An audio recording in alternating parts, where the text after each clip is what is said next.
Автомобили се крадат секаде низ светот. Пред некое време известивме за фрапантните бројки дека за 2 месеца во Лос Анџелес се украдени 90 возила само од моделот Chevrolet Camaro.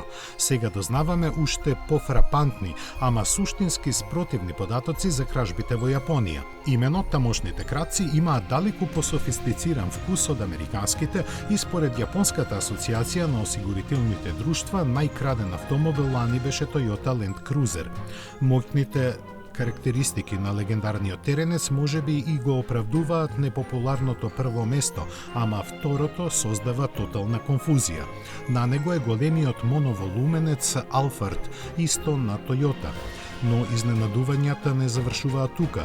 Неговиот близнак Velfire, кој е поспортска алтернатива на возилото, кое кај нас никој не би го ни погледнал, е на 7-то место. Всушност, на првите 9 места се само модели на Toyota и Lexus, од останатите Mercedes е на 10-то место, но не е наведено за кој конкретен модел се работи. Како и да е, податоците велат дека возилата на германскиот производител за јапонските крадци биле 11 пати помалку атрактивни отколку Toyota Land Cruiser. Но ова не е се.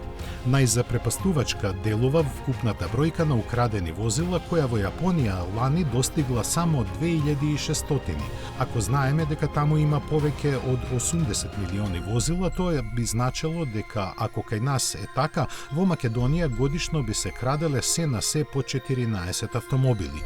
Можеби и помалку, бидејќи Land Cruiser не е толку чест на нашите улици.